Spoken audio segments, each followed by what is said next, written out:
Good evening, everyone, and welcome back to another post-show breakdown here at BC WrestlePod. Tonight, we have the La Next crew, the NXT PLE review squad here at BC WrestlePod to break down NXT's Vengeance Day. Of course, my name is Mikey. I am El Jefe of BC WrestlePod. Apologies for the late start. It has been a whirlwind of a day, and I appreciate my co-host for bearing with me. But I have got the crew with me tonight. First and foremost, the man with the plan, who is in the building live for this one, and also is sporting his brand new Belly Bandits Hank and Take jersey as well, which looks really fun. The Pleat Father himself, Kilt Man. I am happy to have you here, and I look forward to your insights tonight. Love that. Hola. So I'm excited. This is gonna be so. Before we get into all, of course, we're gonna keep this intro very short because I want to spend most of our time talking about Vengeance Day. YouTube, Twitch, and Kick is where you can see us go live. YouTube also has the edited versions of this episode, which will go up live tomorrow evening at 4 p.m. Pacific, 7 p.m. Eastern. So that should be a good time as well. Yeah, Papa also is dealing with some severe weather. So if he vanishes, that's probably the reason. So, and still no sound from the Kiltmon. We're just a whole whirlwind of a mess. There you go. 12. There you go. Okay, so I forgot to push one thing. I got everything else fixed up, and because the microphone slid down. Welcome back, Papa. Also, because the microphone slid down, it hit the power button, the volume button on the microphone, and said, "Hey, you can't talk right now until you slide me up and push it." So I'm gonna get through this. We also have merch, bcwrestlepodshop.fourthwall.com. Links in the chats below where you can get some really fun merch of all of our shows. It's a lot of fun. And then of course we have a coffee that helps us, pay for all these pay-per-views and streaming sites that we are going to. We're going to talk about it because Shawn Michaels announced today where NXT Stand and Deliver is going to be aired, because with NXT's contract with Peacock coming to an end, we were wondering how we were going to watch Stand and Deliver, and we're going to talk about that at the very end. But we pay for a lot of stuff, so if you want to help us continue to do all these things, feel free to donate, but not required. Just you being here and being present is enough for us. We love you. Alrighty, enough with the lovey-dovey stuff. Let's get into NXT's Vengeance Day. I'm not gonna lie, gentlemen, I was a little worried going into the show because I was just like, we kind of sped run some of these feuds. I had questions going in.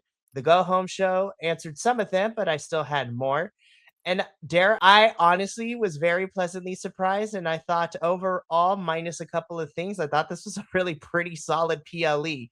Definitely made me a lot less mad than Deadline, I can tell you that much. But we're going to get into all of this. So let's just jump into it. So Vengeance Day came to us live from the Performance Center in Orlando, Florida, is what they were touting. Of course, Kilt, you were there, boots to the ground, and you were in there. it was such a good position. I got there early. I wasn't like towards the front of the first line, but I got on the second bus. Like I was probably maybe 3/4 of the way through the second bus, and they took us into one side. Okay, so they usually load that middle section first, and they will bottom up. Well, because that's what you're supposed to do. And where I was on the second bus and blah, blah, blah, blah, blah. The title of it was, NXT Stinks. And then he's like, he was talking about a bunch of stuff. I'm like, the only thing that I tend to notice when I'm at the PC is it smells like garlic knots and freaking pasta sauce. But I don't know why they always get Italian. But we want some. I give me some. Like, why is it always Italian? This is my first question. I love garlic knots, but what the fuck? Listen, I'm simple. If you feed me, I will be yours forever. It is not that hard for me. It's like, I would give you more. It was a solid event. The promo was a little long with Jason. We're going to talk about that because that was my biggest of the episode, but we're going to talk about that. So let's just jump into it because we got a lot to talk about. So we kicked off Vengeance Day with our street fight. So, of course, this is Miss Jada Parker versus the Glamour Blake Monroe. Now, again, when we found out on the Go Home show that this was going to be a street fight, I tempered my expectations because WWE street fights and NXT street fights aren't at the level of craziness to say like a TNA or an AEW or insert gimmick match anywhere else in the world where you can bleed. But dare I say, there were a couple times where I was just like, I think Blake Monroe died. I think Jada broke her ass a few times. And they both are probably going to walk away with some bruises by the end of this. But I actually really enjoyed this match. There was a lot of fun spots. Of course, Jada hitting literally the Mario Party ground pound through the table with Blake on top of it. So it's just like, oh, broke her ribs, and Jada probably broke her ass in this move. There were stairs. We had kendo sticks. I have to commend both Jada and Blake because there's this one spot where they like hooked up the chair to the ropes and then slammed it into it, which caused it to fold with the kendo stick. So it's like, dare I say, I have yet to seen that before. And I was like, ooh, that looks devastating. This is just pure fun, as best as a street fight we can get in NXT without the craziness and blood. I did appreciate that instead of thumbtacks, we got plastic diamonds, which damn, I was just like, I feel like Blake could have lost here. Jada always gets put in this position where she is winning the feud and then she gets her ass handed to her in the matches that go here. I was just like, we need a blowoff match. Jada needs we need to run these back. Jada needs to get it back. This match didn't make any damn sense to me because I'm like, this is a street fight, and Jada Parker does not walk out of it victorious. I mean, now look, I'm not saying. I'm being serious about it. I'm like, I cannot believe that Jada Parker, Miss, came up and did all this, Miss Ghetto herself, and she's like streetwise, and she got it, and she loses this type of fight against Blake Monroe, and I'm like, if you were gonna do this, if you're gonna have Blake Monroe win, this should have been a completely different fight for me. At the end of this fight, I was so pissed off, and it's got nothing to do with predictions. I literally was like, this makes total sense. Jada Parker would win this match because it is a street match. It makes absolute sense. It makes no sense that she gets beat by Barbie. Well, and here's the crazier thing. Like, let's talk about it too, because technically this is her first big feud. Like what? Jada returned about less than a month ago, about 3 weeks, 4 weeks ago. Like she was off of television for a little bit, and then she came back, and then she started feuding with Blake. Now, if we're gonna get a 3-round, so to speak, with these, where we get 3 matches in this feud, then fine. Losing here is fine. But in her return match, after being gone from most of television towards the end of last year and the beginning of this year, and then for her to get into this feud with Blake, which is great for Jada, and to have her lose, I will be less upset with this if we continue to have this feud. But based on what happened last night, I don't know if Jada and Blake are going to run it back anytime soon. And I was just like, great, you brought Jada back for what? To live in a street fight. Oh, that is what I don't get. That I'm like, it could have been any other type of fight other than a street fight. See, a street fight should have been Jada's ace in the hole. She, if they did this, Blake Monroe and her, blah, blah, Blake wins, or, Jada wins, Blake wins, whatever. It doesn't matter. But in the final match, it should have been a street match, and Jada should have whooped her ass. Or put it in the second one and have her whoop her ass there. I mean, it was just like, I don't understand what they did here. I don't get it. I literally was so pissed off. I mean, the match was great. Don't get me wrong. I loved watching it. But I was just like, this makes no damn sense to me. I appreciate your thoughts, Papa. So, Kilts, I mean, you were in the building with this one. Me and you were texting us. We were both watching it. Of course, I was on the tape delay by like 30 seconds. So when you were texting stuff, I'm like, well, give it in 10. There we go. Yeah, it was fun. Because it takes me like 3 to 5 seconds to text you what's going on. And so it's like, all right, it's probably going to get there in like 2 seconds. I'm still 10 seconds behind you. I'm like, damn it, man, catch up. But so yeah, what did you think of the street fight? No one in that audience. Well, there was a few people in the audience who liked that result. But the overwhelming majority was pissed that Miss Parker lost. Like, the fuck? How do you have Miss Parker lose in a street fight? How do you have fucking that doesn't make any fucking sense? It's like if you had Lola Vice lose in an underground match, which we need more of, because holy shit, we'll get to it, but holy shit, that was cool. We need more. How do you do this?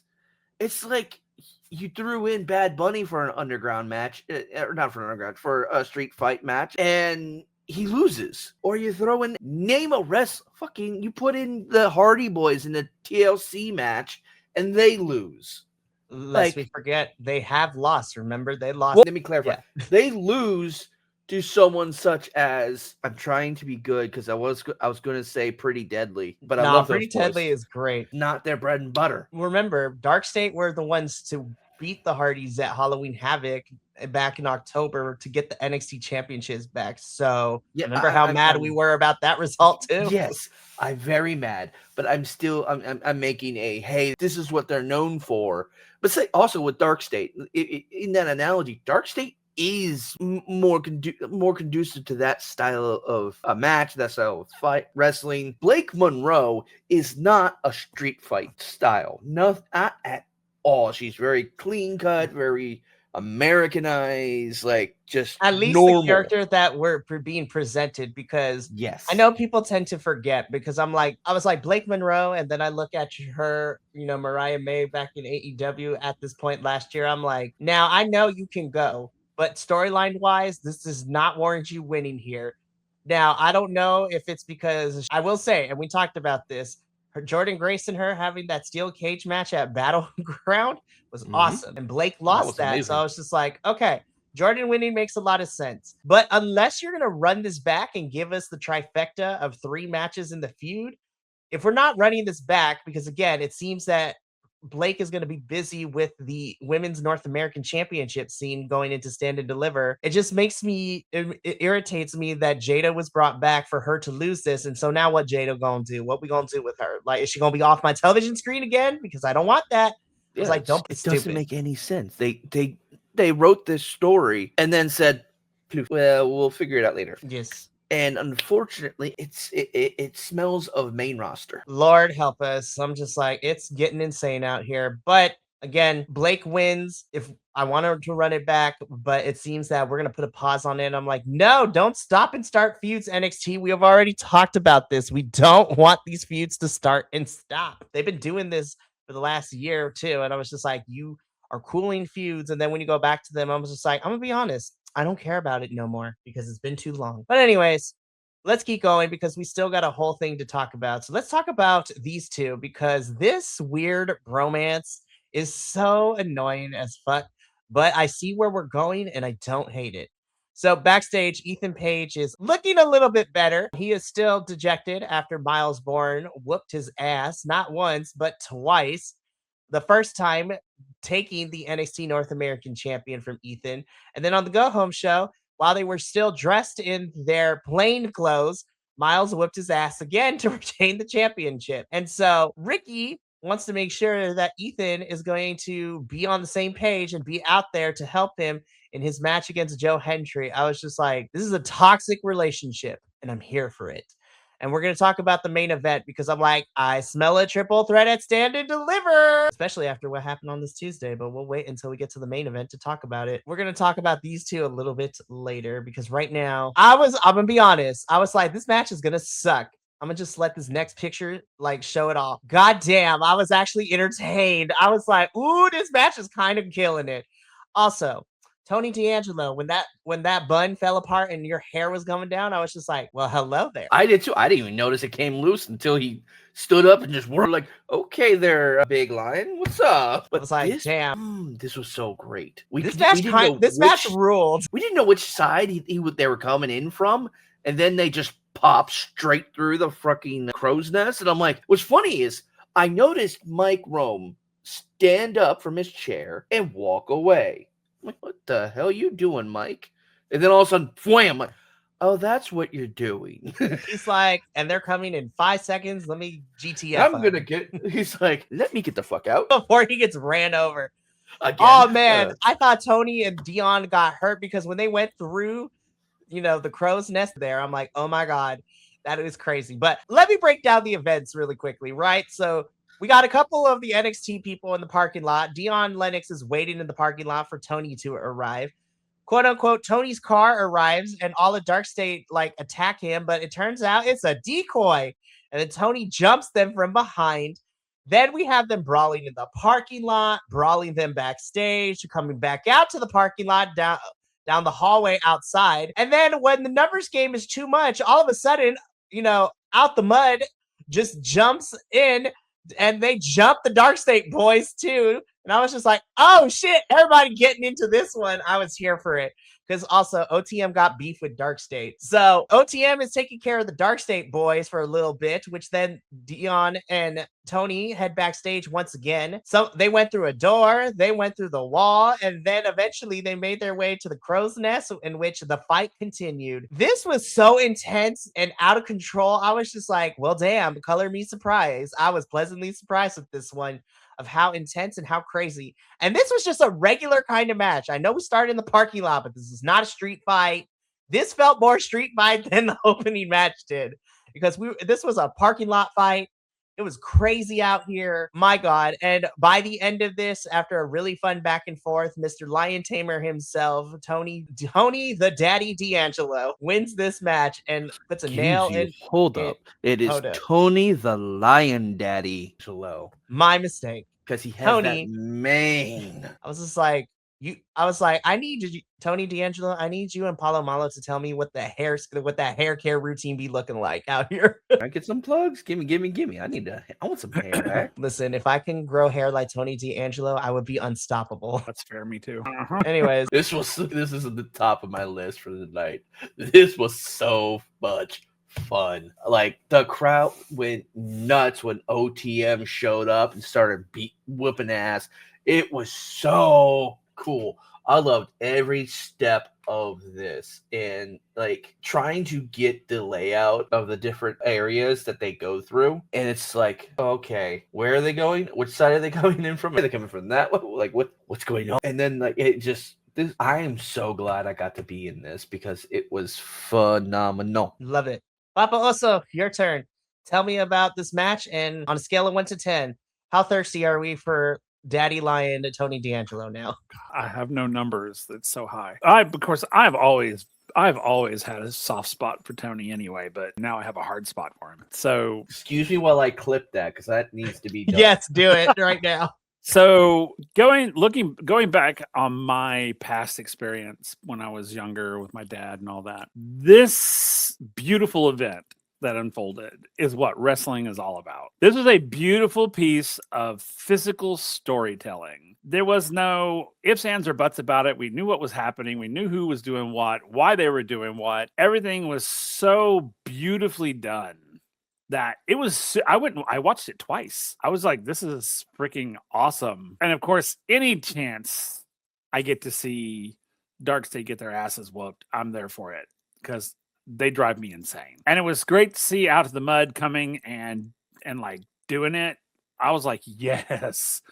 I'm so happy that they have shifted into something so much better than what they started out with. And it's so wonderful to see them like getting into it. And like, then I love this Dark State Out of the Mud sort of, grab a 2x4 and hit that guy in the head. I mean, it was like, whatever I can do. I mean, throwing through doors and things like that. I mean, that's the showmanship, man. And it was thrilling for me.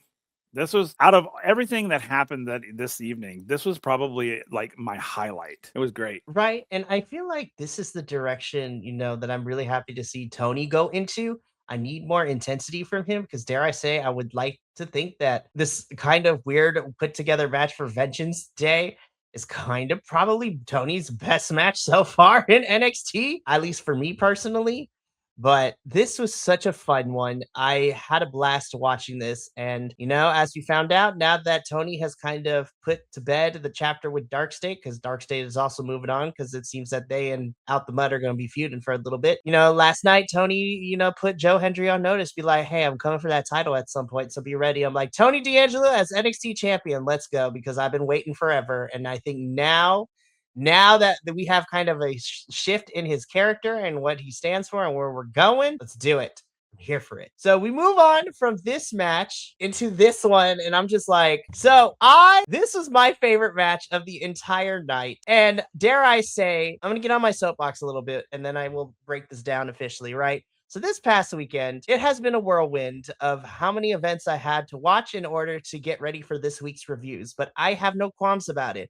because between CMLL, it's a Friday show, this match here at NXT Vengeance Day, and Eve Wrestle Queendom 8 on Sunday, I am getting on my soapbox to once again say that, like all the previous years in the 2020s, women's wrestling has carried us through and tends to be the best parts of the professional wrestling scene. And my God, for me personally, the moment definitely was the cherry on top of who ended up being the winner. But this was Tatum and Izzy's best showing to date, in my personal opinion. Now, I know I've had my issues with Izzy's character going into this feud and going into this match, but holy crap, Tatum and Izzy brought their A game and they brought out everything they had. And you know what? I also appreciated that the rest of the choline, the boys of the choline, so to speak, they were there as like an accent to the action. They weren't directly involved. They weren't trying to cost anything. They were just, visually on my screen and they played their parts well. But holy hell, this was my match of the entire night. This was a fun back and forth. They gave it everything they had. And the fact that Tatum is your new NXT Women's North American Champion. She is now the only other woman in NXT history to be an NXT Women's and an NXT North American Champion. The only other person to have done that before her. And honestly, I would be proud to be in this Hall of Fame, so to speak, with this honor, is Miss Stephanie Stephanie and Tatum are the only two women in history to hold both women's titles at some point while they were here in NXT. I'm like, damn, Tatum, be in that presence, bask in this moment.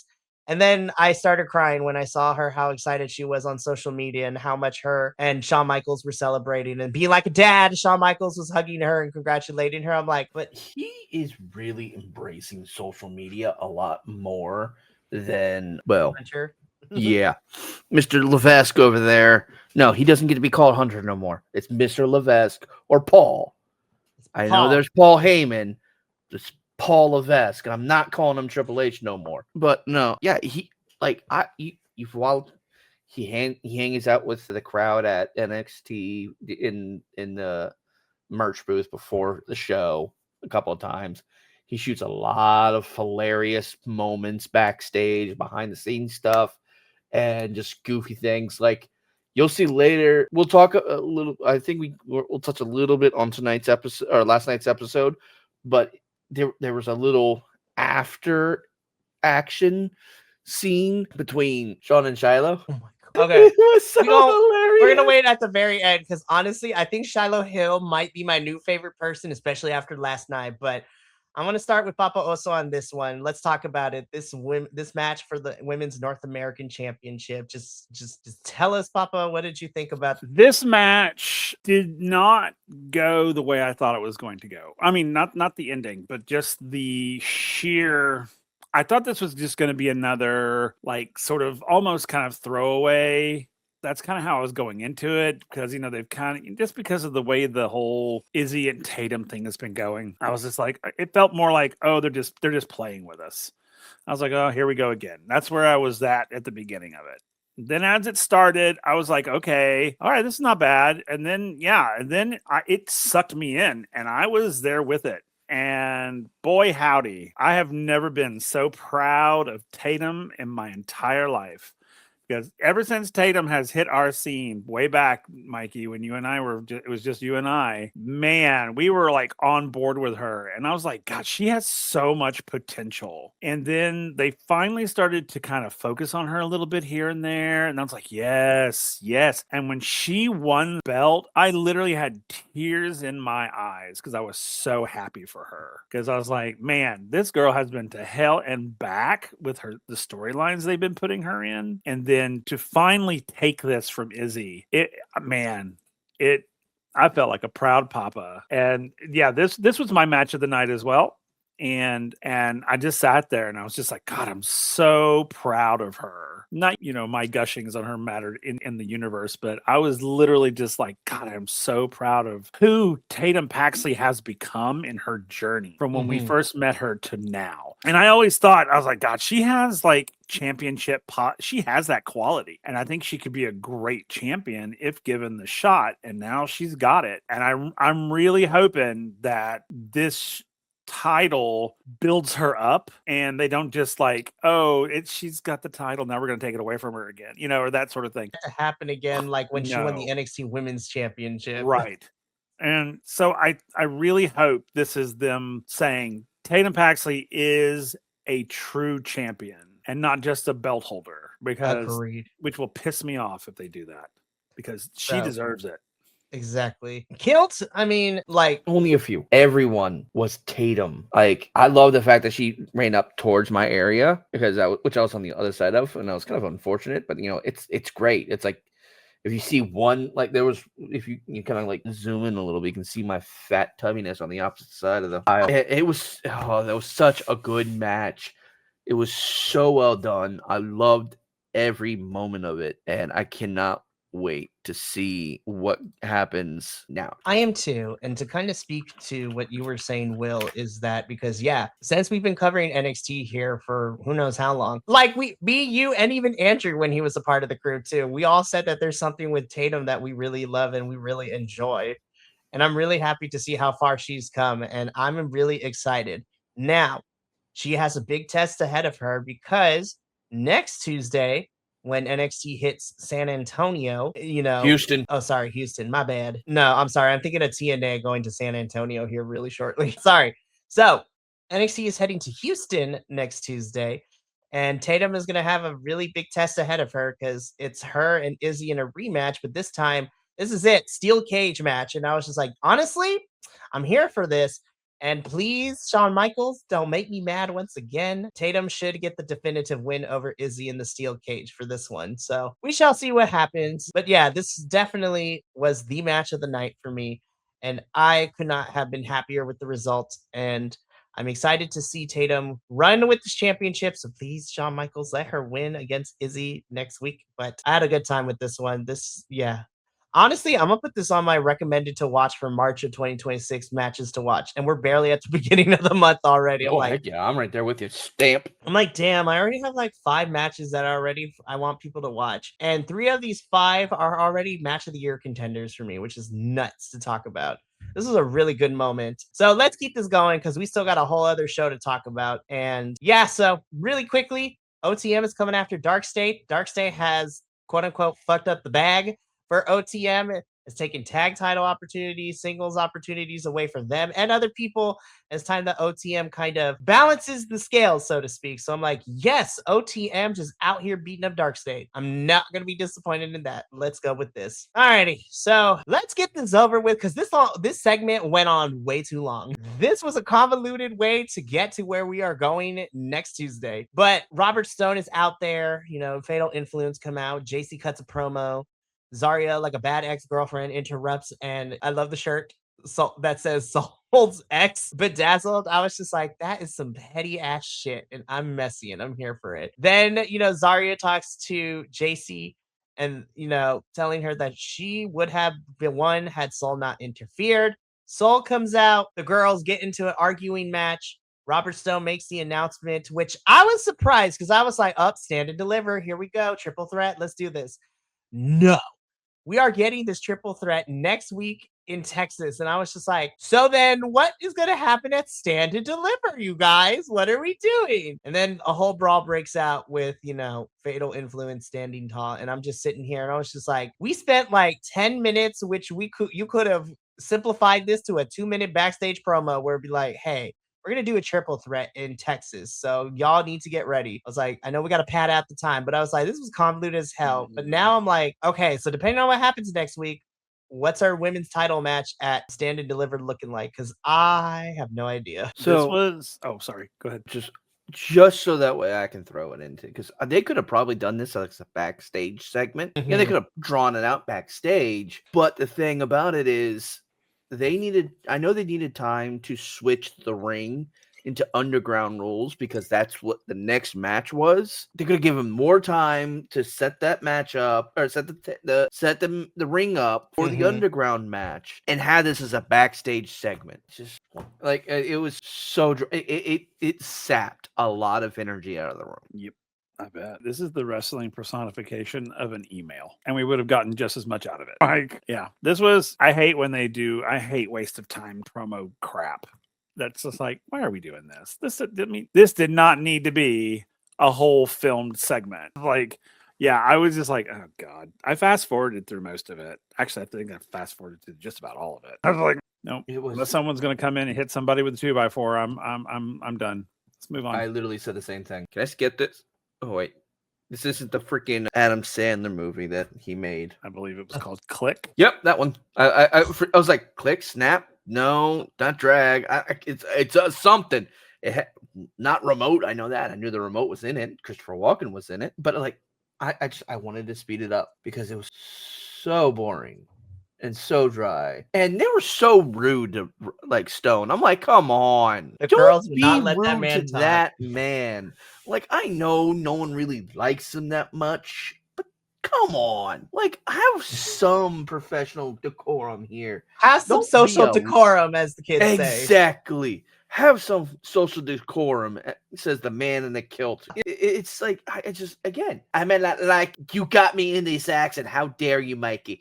Anyway, I'm going to keep going. And Mrs. Stone, I may not like you. I may not understand you well yet, but you're growing on me. And I don't want to see you disrespected because that's disrespectful for the GM of my favorite TV show. How dare the GM of my favorite soap opera get disrespected like that? Ladies, please show some decorum, bitch. At the same time, though, it is fun to watch Robert Stone kind of get thrown around a little bit, though. I'm not gonna lie, just a little bit.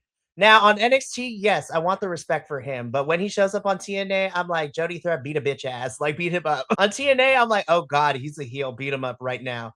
I don't know who's more annoying, him or the concierge for the Elegance brand, but stay tuned for that debate on Friday. Pee Wee Herman. Pee Wee Herman, that is a crime against Paul Rubens. How dare That you? was my first NXT show That's at true. the PC, was when he was there with the Elegance Elegance brand. brand. And I remember, because it was funny, I was actually sitting across the aisle from where I sat on and you Saturday. saw Ash too, yeah. And I'm sitting there, and I'm just like, all of a sudden, I'm just standing there, kind of like, just watching what's going on in the ring, and all of a sudden, I just feel a hand go whack. I'm like, oh, what the fuck? Oh shit! Okay, wrestler. Sorry, ma'am. Ash by And so she Elegance. sat down like in front of me, or the one behind, one in front of that, and calling him Pee Wee Herman and all that. I remember it was vividly. I was like, holy crap! I didn't realize I was here. Also, just to kind of end this too, I talked a little bit about this week. The crowd came a little bit more correct than last week, but I still find it weird that we're getting more people booing for Sol Ruka now. I was just like, damn, this was a quick turn. I know everybody loves Zarya now that she's a heel, but damn, y'all. I was like, we turned on Sol real quick. So I was just like, no, you cannot make me hate my girl. I love Sol Ruka. Her, like, anyways. But yeah, so we get this triple threat next Tuesday. So I'm like, well, we're gonna see how the stand and deliver match is gonna turn out literally like 2 weeks later. So yeah, we are about 3 weeks away from stand and deliver. Let that sink in, you guys. And for the first, like we talked about, for the first time since its inception, stand and deliver is not part of WrestleMania weekend. So it is happening 2 weeks before WrestleMania. And we will be doing a live watch along for stand and deliver Saturday, April 4th. I will be on spring break, so a bitch has no priorities. So I'm excited. But more on that later. We got to keep the show rolling because NXT Underground, let's talk about it. So I knew this match wasn't going to go long. And then, I was just like, honestly, though, even though I wanted it like maybe 2 more minutes, dare I say, on paper, in terms of all the matches and the stories going into Vengeance Day, this is probably the best one that is being told because this has been going on for 2 months. This back and forth between Lola and Kalani, beating Lola beating Kalani injuring Lola, and they're always fighting in the locker room, which is a lot of fun to watch. And so again, I love this for Kalani because she is the Icarus and she flew too close to the sun in this situation because she thought she could easily beat Lola if she trained with Shayna Baszler. But I'm like, girl, this underground match was made for Lola Vice. She is a whole ass MMA fighter IRL. I'm like, Kalani girl, we flew too close to the sun, and instead of your wings of wax getting burnt and you plummeting to your death, I could say this because that is how Lola won. You got knocked the fuck out. Also, shout out to Lola's dad. I was just like, he did not read the script. Like, all his emotions were real. And I was like, I'm telling you, man, you cannot keep a Latin man and his emotions in check. You're going to tell him to tone it down? Fuck all that. We are a people. And so this match was a lot of fun. And yeah, Kalani, again, being so fucking cocky in this match. like storyline wise, it's so fun watching her get more cocky and arrogant, and then for her to get knocked out by Lola at the end of this match was a lot of fun. This is not a 5-star classic. I'm not going to put this on my match of the year contenders, but you know what? This ends the feud right here, and the right person is the ultimate winner of this feud in Lola Vice. And I'm still rooting for Lola. Let's put a championship on well, let's put an NXT championship. Let me rephrase that because technically she is a champion. She is a AAA mixed tag team champion with Mr. Iguana, but let's put an NXT championship on this girl now. So, Kilt, I'm going to start with you for this one. How did we feel about Lola Vice versus Kalani Jordan in NXT Underground? Are muted. There is one image I really wish you had put to the decks, and I'll see if I can freeze frame it real quick. But it is one of the best. There we go. Focus. It's our belly bandits dancing with Lola. Hank and Tank just dancing to Lola's They're music. literally, they were hamming it up the entire time they were out there. Like, and what's great is they're doing like Japanese drumming on the mat when they're all drumming. It's but those two were hilarious. But this match, oh my god, I want more. I cannot 2K27. Give me like a freaking. I don't want a full PLE specifically for an underground matches, but I wouldn't be upset by it. Like, even if they do like an Evolve style show where it's like just like 30 people just kind of hanging about and they're just doing some, just like 2 or 3 matches, not even like a full hour, maybe like a half hour. Yeah, like do like 5-minute matches and call it a weekend. Have some fun. Even if, it's just, I want more. Like, I saw that. I obviously, I'm the newest person to NXT, so I never really got to see the underground stuff prior, but I love this match. Like, yes, as you said earlier, Mikey, it's not the best match of the night. That's still going for Tatum Paxley for me, but this was a great match. I enjoyed the ever-living crap out of this. I want more. The NXT Underground match can be a lot of fun. Well, let me put it this way. The women's ones have usually been better. The men's Underground has been hit or miss. I will say, though, I did enjoy it when they were both still in the company. The Dijak and the Eddie Thorpe one was actually really fun. But I was like, girl, you're going into the underground with Lola. Baby, I love you, but no. This match is the equivalent for Kalani and Lola, like with Kalani being so arrogant. This match literally is the equivalent of talk shit, get hit. Look around and find out. And that's exactly what happened. I mean, it was like, wow. I mean, but it went exactly as I thought it would. It was a great match. And I loved it. And of course, I was like, Lola, duh, she's gonna walk out of this. I literally was like, it's an underground match. I was like, Lola, and now I will tell you this: if Lola did not walk out of this as the winner, I would have thrown things because you already did me wrong with Jada Parker. And I was like, if you do me wrong with Lola, I'm gonna be furious. We're gonna fight somebody. Seriously, but no, they didn't. They did it. It ended exactly the way I thought it would. So it was great.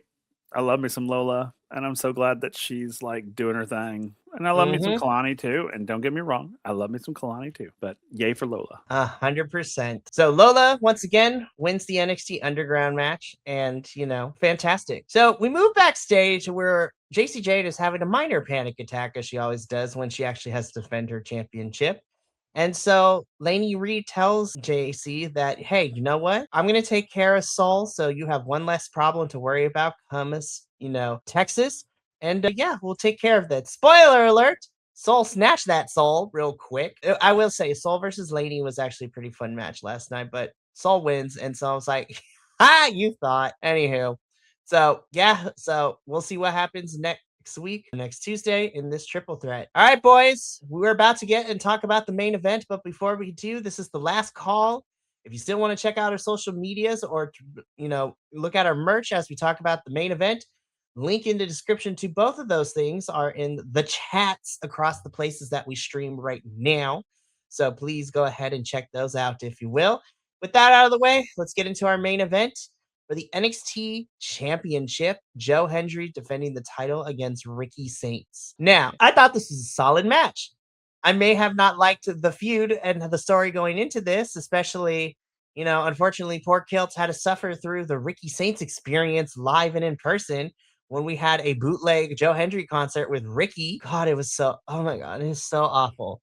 Whereas I had lots of matches of the year contenders from this past weekend, that whole Ricky Saints concert so far is on my list of the worst segments of 2026. Like, bad. And so Joe Hendry is tired of Ricky being, Ricky and being annoying as hell. So this is literally, that is how we got this match. Joe Hendry was tired of Ricky Saints being annoying as fuck and challenges him to a match at Vengeance Day. I'm like, baller, support this. Low Joe Hendry with a little bit of spice. That is fantastic for all of us. I will say, after everything that we had saw come way before this, especially with both women's matches going back to back like that, I was just like, I was tired. I was watching this and I was like, this match is pretty good. I do like that Ethan and Ricky have a will they, won't they relationship, especially when Ethan, quote unquote, and I put it in air quotes, missed sliding the title to Ricky and Ricky getting all butthurt. And then on Tuesday, being over dramatic as fuck, he did the same thing where he like aggressively slid the title way far away from Ethan. And I was just like, this love-hate relationship is going to be fun to watch it implode as Joe Hendry is going to whoop their asses. It's going to be fun. Hopefully, we'll see. But yeah, the match itself is really solid. I do think there's some fun stuff in here, but I was not surprised by the result of this. I'm really happy that Joe Hendry won. He's still our NXT champion. And like I said, based off everything that happened last night, because we got Joe Hendry and Miles Bourne versus Ethan Page and Ricky Saints in the main event. And Ethan ends up pinning Joe Hendry. So I'm like, I smell a triple threat at Stand and Deliver in 2 weeks. And watching Ethan and Ricky just fight each other is going to be fun to watch while Joe Hendry just watches with a box of popcorn in the ring. But yeah, I enjoyed the match, but with everything that the 2 matches that came before this, I was tired. I was like, ooh, I'm exhausted, but let's finish this. So this was a good match. I enjoyed it, but nowhere was it on the funness of the underground match and the, oh my God, I barely have any notes because I was glued to my TV screen match with Tatum and Izzy. I'm going to start with you, Papa, on this one. What did you think of our main event for Vengeance Day? Muted. I know. It was good.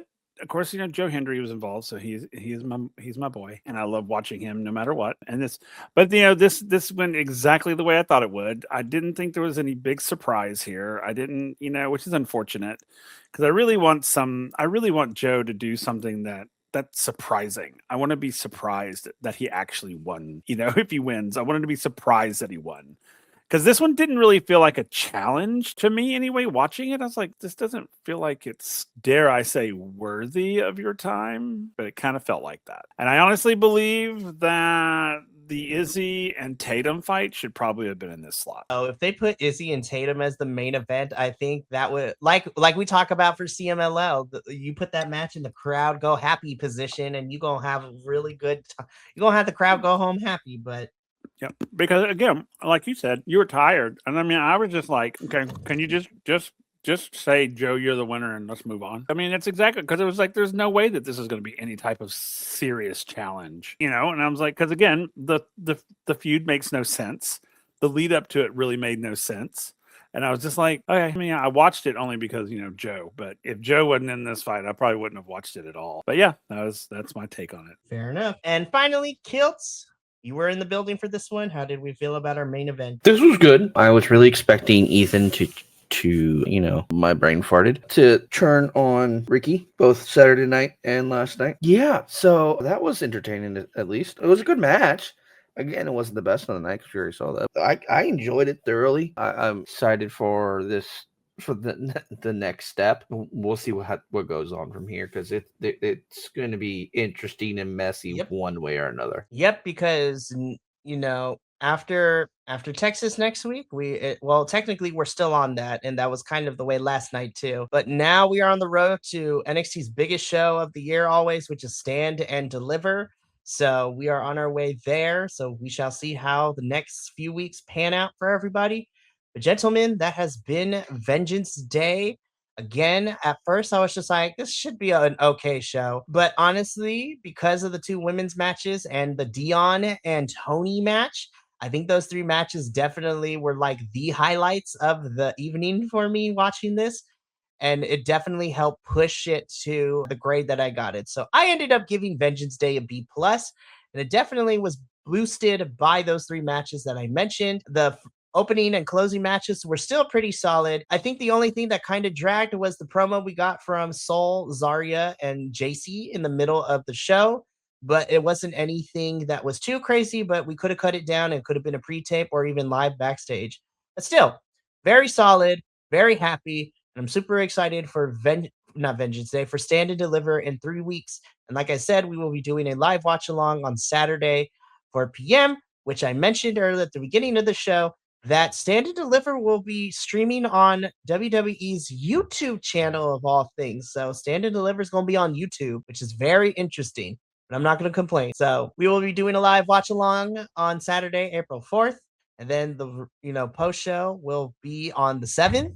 So yeah, I'm super excited. I'm also excited for what's coming up for the remainder of the week.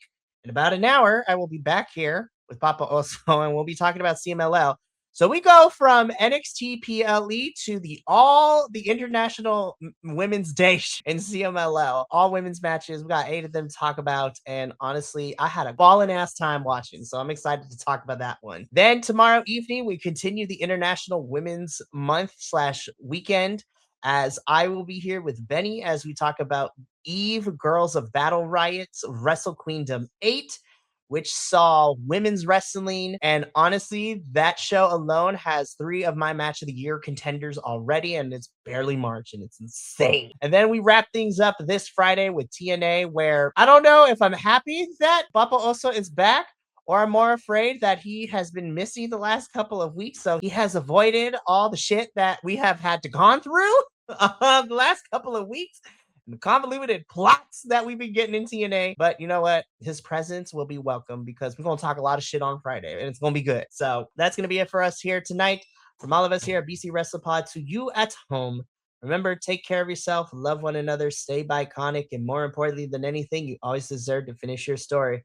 I'll catch you later in about an hour for CMLL. But until then, and until next time, peace. Thank you so much for tuning in to another Vibe Tribe production. What's gonna happen next time? Well, you're gonna have to tune in to find out. But until then, remember, take care of yourself, love one another, and as always, make sure that you keep the good times rolling. Thank you for being here, and we'll see you next time.